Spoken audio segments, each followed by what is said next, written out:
You're not going to believe this, but we need to talk about Dark Honest of all things. Make sure you guys smash the crap out of that subscribe button so you guys don't miss out on more awesome. Welcome to another pickups video, Dark Honest. Now this is, I can't believe I'm actually talking about this right now. So for those of you that don't remember what Dark Honest does, it's a once per turn during your main phase. You can return this face-up card on the field to the hand. So typically, like Old Honest, you would summon it and attack, but that's not what's interesting about this. During the damage step, when your dark monster battles an opponent's monster, quick effect, when you send this card from the hand to the graveyard, that opposing monster, opponent's monster loses attack equal to its own attack till the end of this turn. Now, in what world are we actually looking at this card right now? I still can't believe this. There was a Yubel deck that recently showed up in Japan that was main decking a copy of Dark Honest. Well, you're probably asking yourself, in what situation would I want to use Dark Honest? Because I want to reflect battle damage back to my opponent. You know, I want to make sure that we can put that pressure on them so that, you know, we can kind of clear things up. But what about your other little stray monsters you play?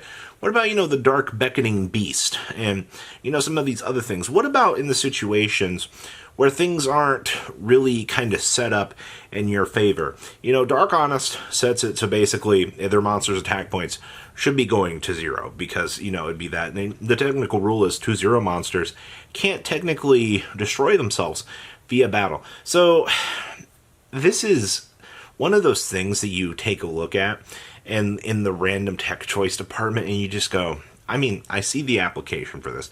I understand why you want to try this out, and I can see the little bit of value for this.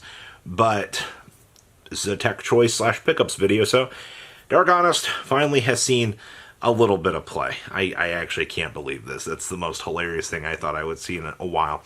Next up, I want to talk about Centurion here. So Centurion got its fabled 2, 3, third, fourth way, some extra amount of support out here.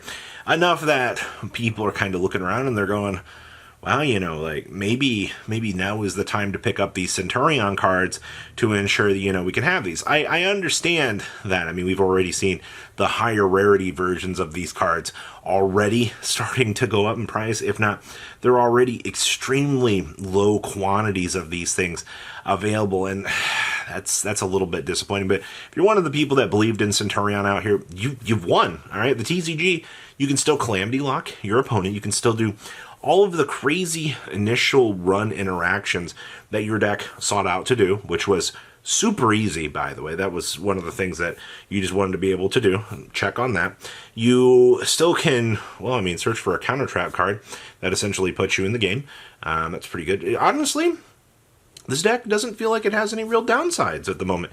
You have literally all of the utility that you want wrapped up on the nicest package available. And I don't know where we're going to see reprints for this. Maybe the Megatins this year? But remember on that thought, 400 card set.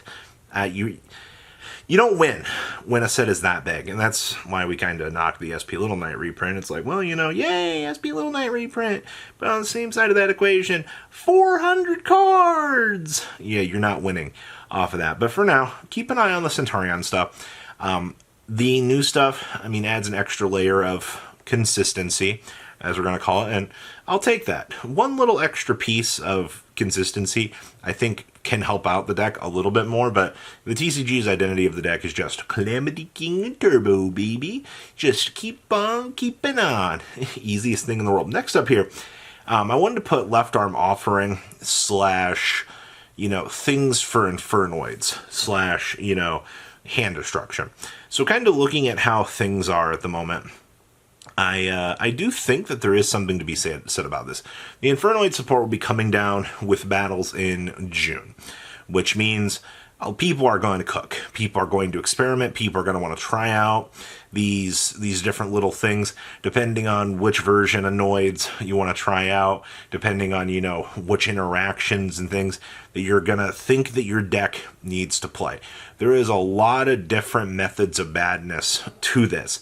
And looking at the way that Noids are structured, I mean, the deck, it just kind of make sure you can dump all of this craziness that you kind of can to do your thing. Card Destruction is one of the best cards that Noids could actually have going for them. You know, free dump, free draw, and it baits an Ash Blossom. So it means that you're able to do the rest of your combo kind of safely.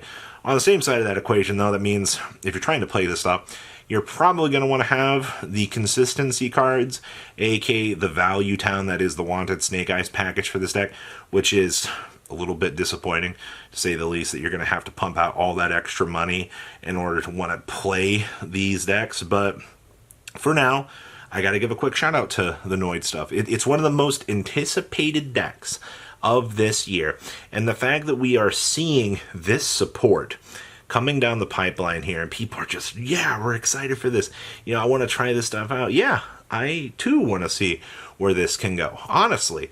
But you've got to remember, Noids don't have grass here in the TCG, so maybe the free value that you think you're going to get when you're trying to play this deck probably isn't going to be really so free after all. So I guess deal with that way you will. If you want your ultimate Infernoid stuff, you have a good chance to pick it up now. Next up is Transaction Rollback. We have been talking a lot about Transaction Rollback.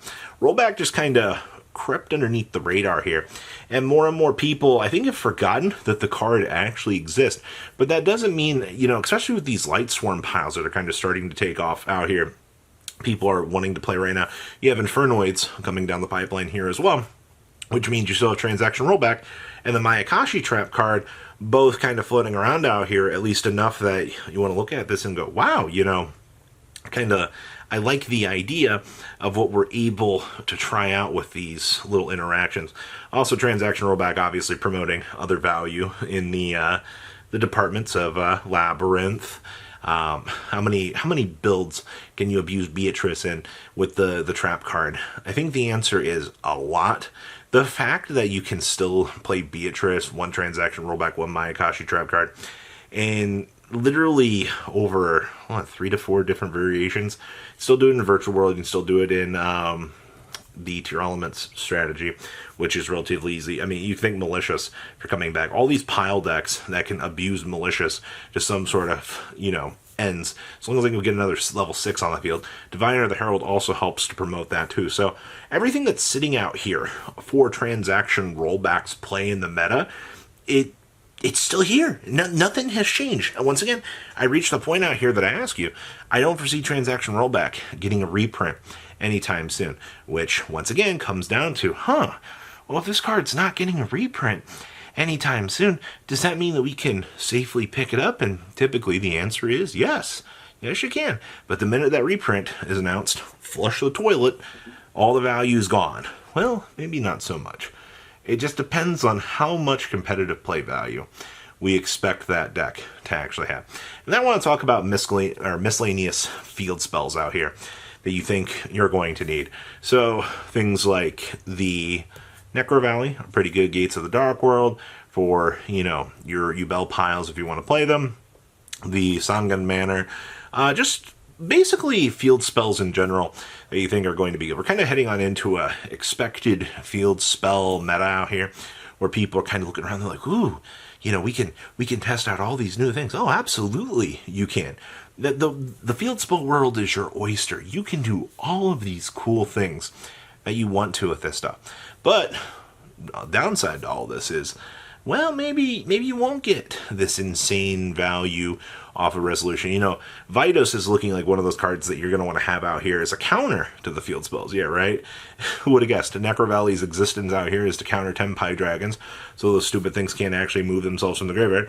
And then to top things off out here, you have other people exploring other methods just to try to slow down, you know, the overall craziness that we're expecting in this meta.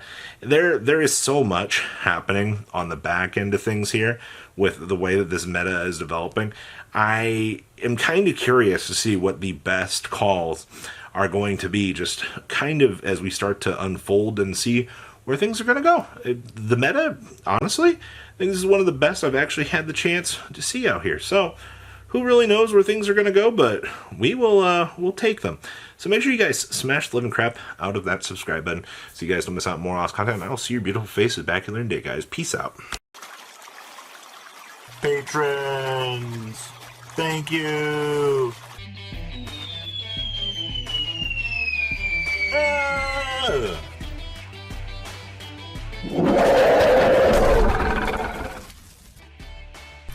Thank you so much for watching. Check out these other videos.